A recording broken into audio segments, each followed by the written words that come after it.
মঞ্চ দাসীদের বাড়ি আটুস করে আমরা দেখছি ক্লাবের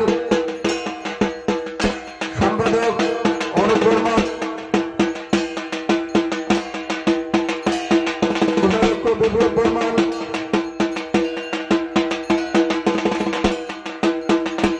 সহঘোষাধ্যক্ষ সুজন বর্মন ক্লাবের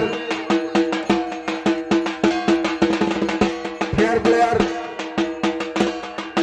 মানে সচিন বর্মন তোমার মঞ্চ যাওয়ার বাদে আদেশ করা আবার দেখছে